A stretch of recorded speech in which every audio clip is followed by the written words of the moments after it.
So if President Trump is really serious about bringing back manufacturing jobs to the United States, he needs to talk to China. And I think between China and the United States, we can really do many things. For example, identify which areas are really important for the United States, how China can contribute, how much money can China put onto the table. My advice to President Trump is that if you are really serious, you need to line up several preconditions. You need to make sure that the power generation in the United States will be minimally doubled, if not increased by 3 times.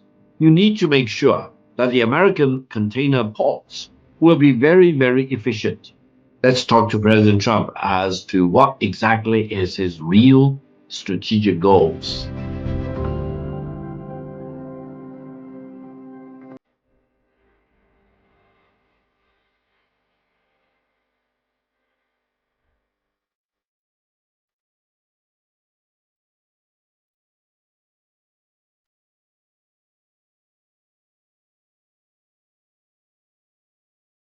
Hi, friends. Today we're honored to be graced by Professor Victor Gao, who is the Vice President for China and Globalization. And he's also the Chair Professor at Soochow University. Victor, thank you so much for gracing our show. Thank you very much. It's a great honor to be on your show. I don't think you can get a clearer declaration than that China's vision of the world is not to dominate above other countries, and China's future rests with the rest of the world. And China will always view other countries, now we have about 200 countries in the world, big or small, as an equal. We want to be brothers and sisters with everyone else in the world, and we will never dominate other countries, and we will never allow other countries to dominate above us. I always tell myself and tell whomever I meet in the world, the philosophy for China is very simple. Your God for you, my God for me. Let's respect each other. We not only respect each other as human beings, I also respect your God, but you need to respect my God. And your God and my God should not fight a war between them. And we as humans should respect each other, and we should get along with each other. I think few people in the world of today carry as much of an imprint of Deng Xiaoping as I do. Victor, in your recent discussion, you amply pointed out that the United States was able to take advantage of cheap labor in China as early as the 80s and 90s for purposes of producing goods and services for the Chinese. But then it kind of evolved to a different level where the Americans have been taking advantage of the supply chain capability of China to produce goods and services for the world. This would have been arguably on the back of this interconnectedness between China and the US, but also between China and the rest of the world and the US and the rest of the world. And I would argue that this would have been on the back of, as you aptly pointed out, some sort of a hegemony that would have been one of magnanimity. But April this year, the declaration of the principle of reciprocity seemed to be somewhat of a repudiation of how the interconnectedness, has been.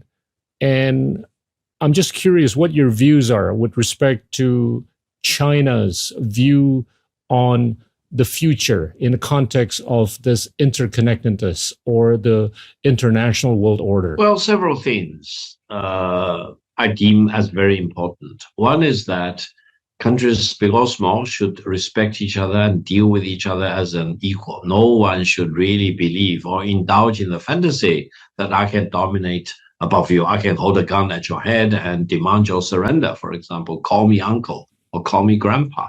It's not the best world. That's not rule of law in the world. That's a rule of the jungle. That will turn all the countries into banana republics, and it will be a chaos, for example. It will be truly a debasing of human dignity and the sovereignty and territorial integrity of the more than 200 countries in the world of today. Secondly, I would say free trade is very important. Free trade is a very empowering, enabling force in the world, and we all need to do our part to defend free trade. Now, for the so-called global reciprocal tariff war launched by the US government against the rest of the world and against China in particular, I think that's really undermining free trade. Some Americans now claim we do not want to have free trade. We want to have fair trade. But let me emphasize one point. There will be no fair trade without free trade. So free trade is the starting point for any fair trade. Because otherwise, if you do not have free trade, I may declare this trade as fair for me, but in reality may be unfair to my counterparties. There should be no agreement unless you have two willing parties agree to something. You cannot say, I will issue a letter to the head of state of another country, and by virtue of receiving my letter, that means that country has entered into an agreement with me. No, things do not work in that simplistic form. Is that right? So I think free trade is very important. Mutual respect of each other is very important. And the world of today is composed of sovereign nations, and each sovereign nation has its respectability, which need to be fully recognized and fully respected. So I think China's view of the world is very much what I just now described. We want to be friends with all the countries in the world. We want to emphasize that development should be the hard truth. We want to emphasize free trade is something very important, and connectivity will be the enabler. That's why China keeps building and building and building. We have the best high-speed railway system in the world. If you travel here to China, you'll see the highway system, one of the best, if not the best. And then the airports, the seaports of all kinds, power stations of all kinds. China now produces electricity 250% that of the US power generation. And China's power use for industrial purposes is more than 6 times as much as electricity for industrial use in the United States. And China's industrial output is more than the combined amount of the United States, Japan, Germany, and quite a few other leading manufacturing countries in the world. Now, I mention this not just to impress you, no, just to show you this is the mega trend of the world of today.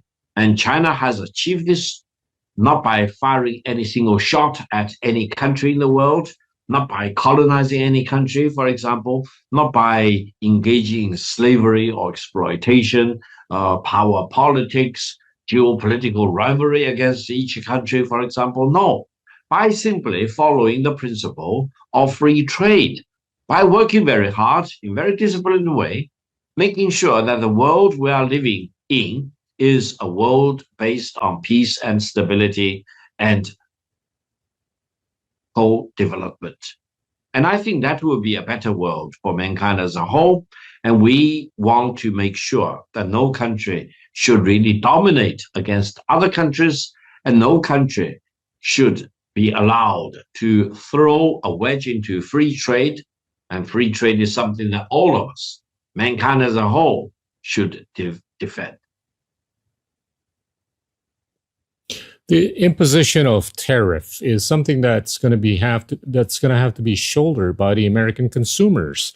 And I guess my observation is that China would be open-minded to the idea of collaborating with the US if the intention of the US were to really reindustrialize.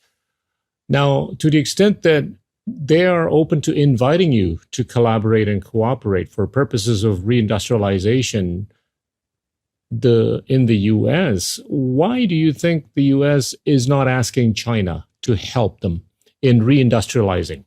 You are raising a very interesting point. Allow me to make several observations. First of all, either Trump 1.0 for 4 years, followed with Biden administration for another 4 years, and now we are in the first year of the Trump administration 2.0, neither President Trump 1.0, nor President Biden, nor President Trump 2.0 have the courage and the decency and the honesty to tell the American people that the tariffs they are talking about are fundamentally going to be paid by the American people.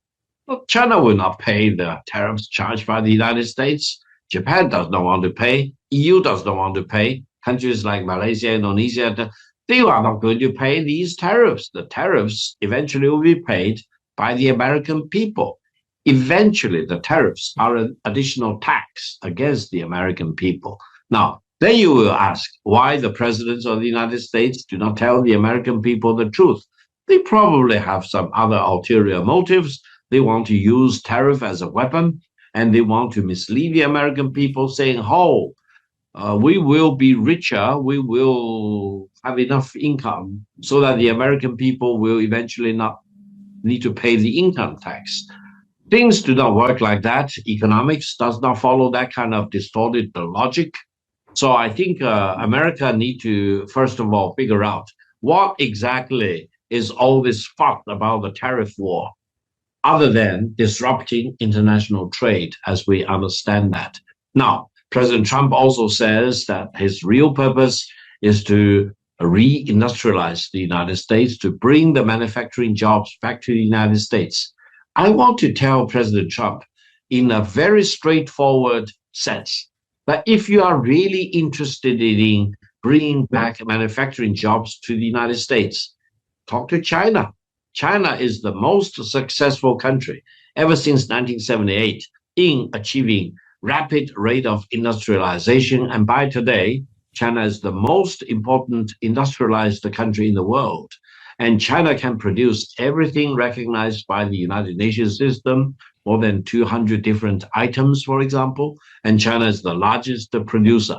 China's production is not only larger than that of the United States, China's production normally is more than 50% of the global production. So if President Trump is really serious about bringing back manufacturing jobs to the United States, he needs to talk to China. And I think between China and the United States, we can really do many things. For example, identify which areas are really important for the United States, how China can contribute, how much money can China put onto the table, the technical know-how, the industrial experiences and expertise, and how to line up all the resources, the supply chain, as well as the products and where and how they can be distributed and marketed.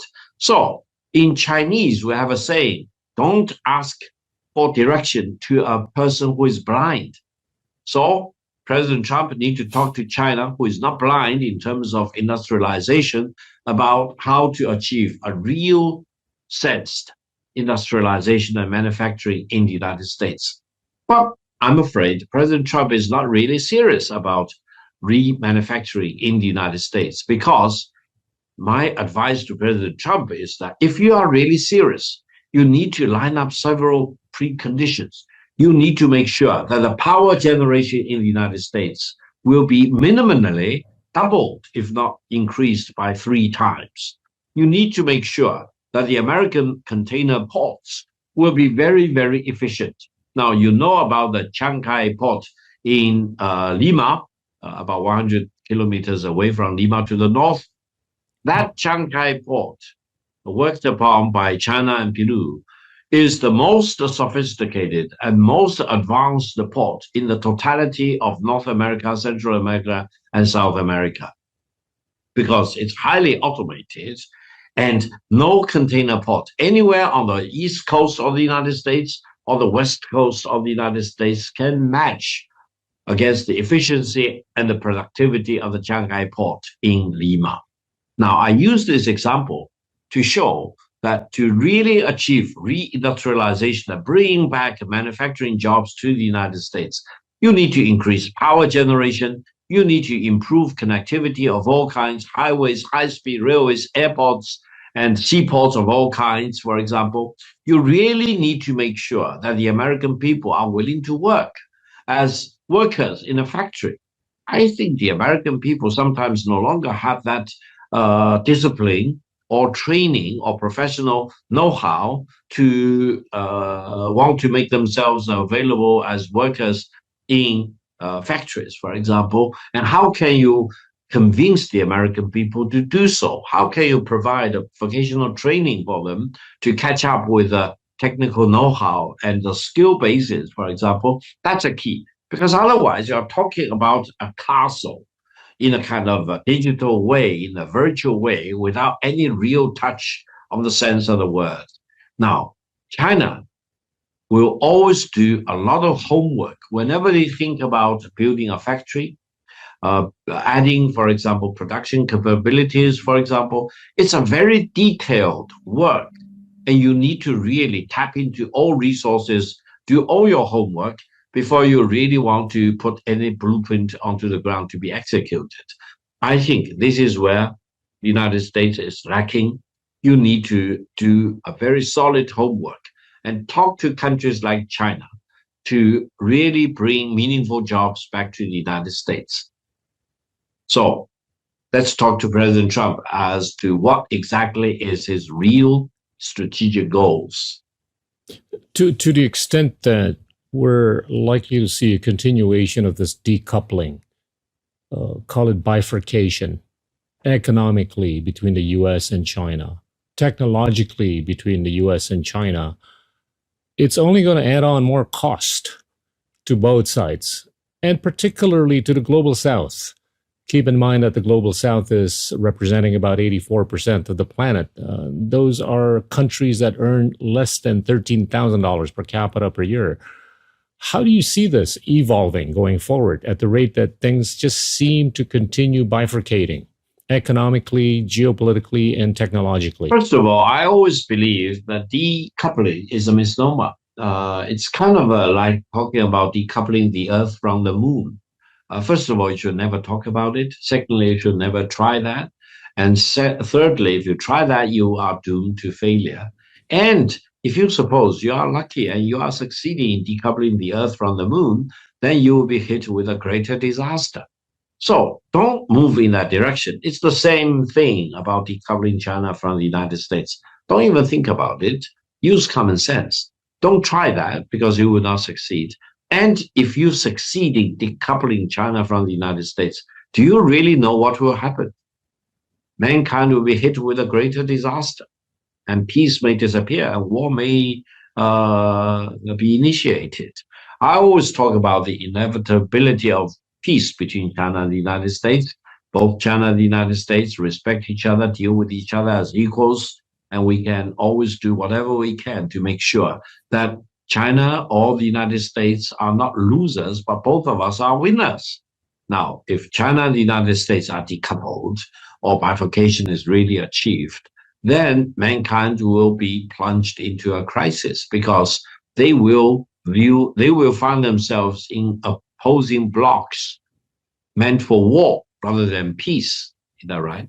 Secondly, when the United States talk about decoupling from China, they probably haven't done their homework.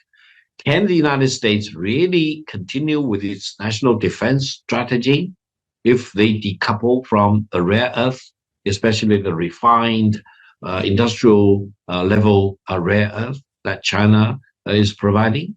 No, they cannot survive that. They can no longer produce the advanced military planes, the missiles, the phantom planes of all kinds, etc.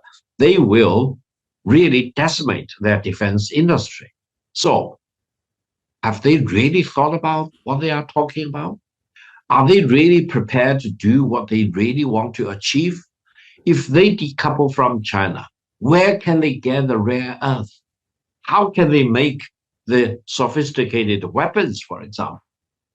So I think Washington probably has been advised by some people with very short-sightedness and with very shallow level of knowledge base, for example, who really do not understand what China is all about, and who really does not know that a decoupled world with US on the one side and China on the other side will make the United States less safe,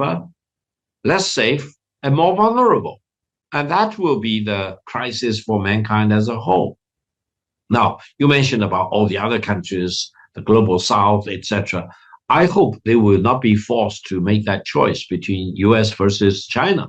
I think the real choice for all the other countries in the world is whether the United States is doing the right thing or the wrong thing, and whether China is doing the right thing or the wrong thing. If the United States is doing the right thing, for example, why should you not follow the leadership of the United States? And why should you choose not to work with the United States? But if the United States is doing the wrong thing, for example, launching this anti-the-world global tariff war, or launching this anti-China tariff war, why should you join the United States? Why should you work with the United States? You should do better by defending free trade rather than joining the United States in undermining free trade. Is that right? It's the same thing, same logic to China. If China is doing the right thing, for example, promoting connectivity of all kinds, constantly improving efficiency and productivity of the goods and services produced and made available in China, why shouldn't you work with China? Because it's a better strategy. You will get development faster and better. If China does the wrong thing, as I mentioned, Deng Xiaoping back in 1974 at the United Nations General Assembly Extraordinary Session said, if ever China wants to be a superpower and seeks hegemony and launches war of aggression against other countries, occupy other countries, bully other countries, then you should do the right thing to overthrow the Chinese government if he wants to do the hegemonistic pursuit in the world. Is that right? But China will never do that because, as I mentioned, China wants to respect all the countries in the world. Therefore, if the United States wants to abandon the World Health Organization, UNESCO, for example, you want to follow suit, you want to follow their leadership, you also want to bail out of UNESCO and WHO. No, that's not in the fundamental interest of your people. So I think the global south and all the other countries, including, for example, EU countries, and including, amazingly, NATO member states, you need to use your own independence of mind to think about all these critical issues mankind is faced with and come up with your own decision. You should not allow yourself to be blindsided and losing your brain and only know instinctively to follow the footstep of the United States. That may lead you into an abyss, and that may really destroy the fundamental interest of your own people. But therefore, I think we all need to use our own judgment, use our brain power to think about all these issues and do the right thing rather than doing the wrong thing, either with your own volition or being forced by another country, especially the largest economy by current day measurement, for example, with a lot of guns, especially when it holds a gun at your head and you made the wrong decision.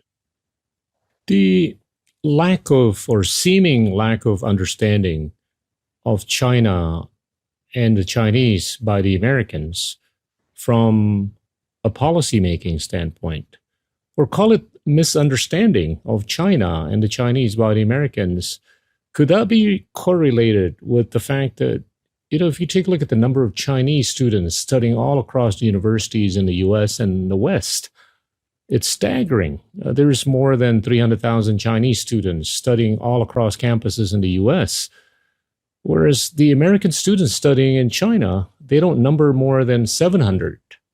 Could that be part of the explanation as to why there's not enough understanding, or worse yet, misunderstanding about China as a civilization, as a country, as a nation, and also as a culture?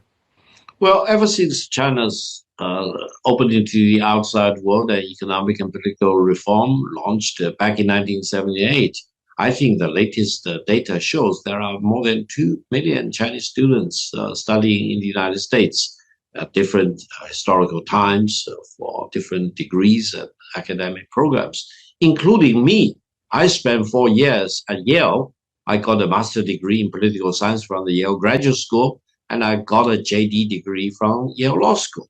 I went to the same law school as His Excellency Vice President J.D. Vance did.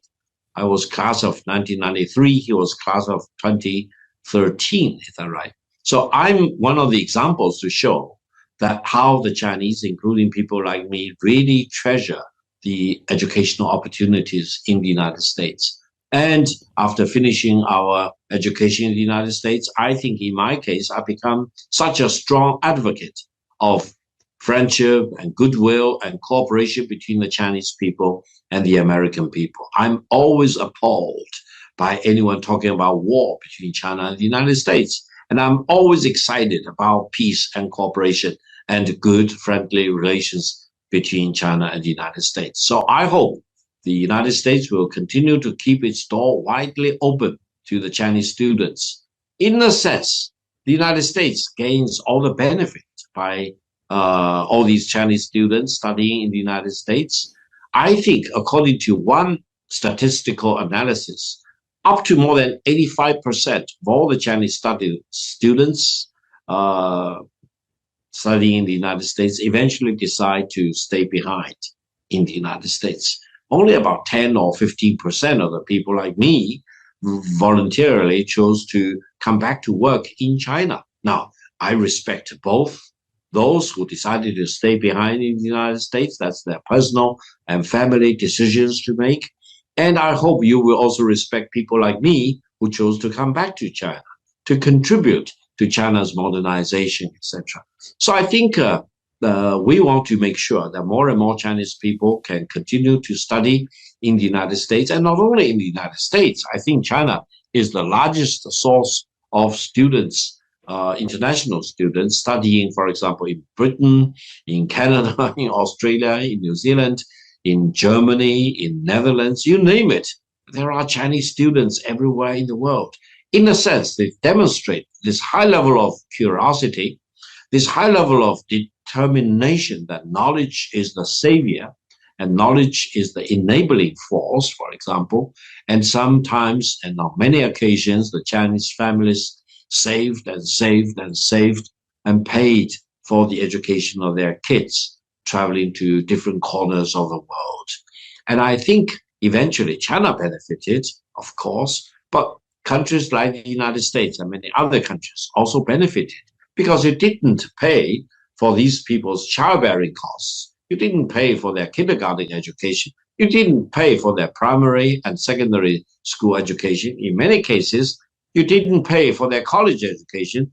What you got eventually is a highly educated, well-trained person in the prime of his time, in his 20s or 30s, for example, ready to work as a professional, as a really well-trained professional of different topics and different subjects. Now, from the Chinese perspective, we don't consider that as a brain drain. There are some narrow-minded people in my country who claim that this is a brain drain. We should stop the outflow of the Chinese students going to the United States or other countries, because eventually, if you adopt one level of calculation, you say, wow, China is on the losing side. No, I think we need to look at mankind as a whole. We need to really be very philosophical about how you look at the interflow and exchanges of students from one country to another country.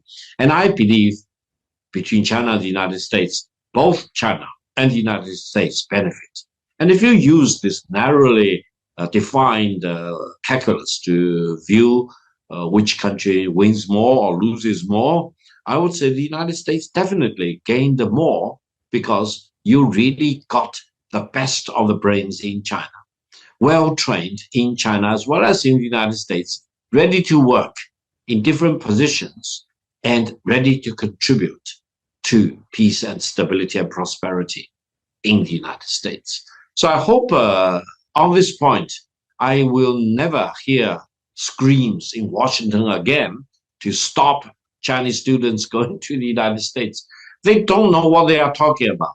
They are making universities and colleges in the United States more miserable because they now depend on the tuitions and living costs paid by these Chinese students to their colleges and universities, to their local communities.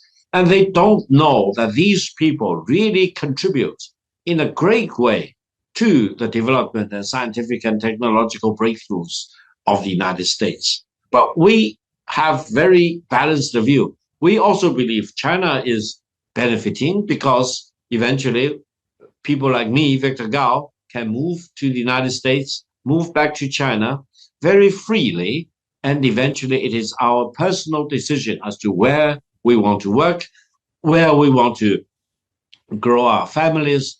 And I hope, especially people in the United States, can really believe I'm always a force promoting for peace and cooperation between the Chinese people and the American people.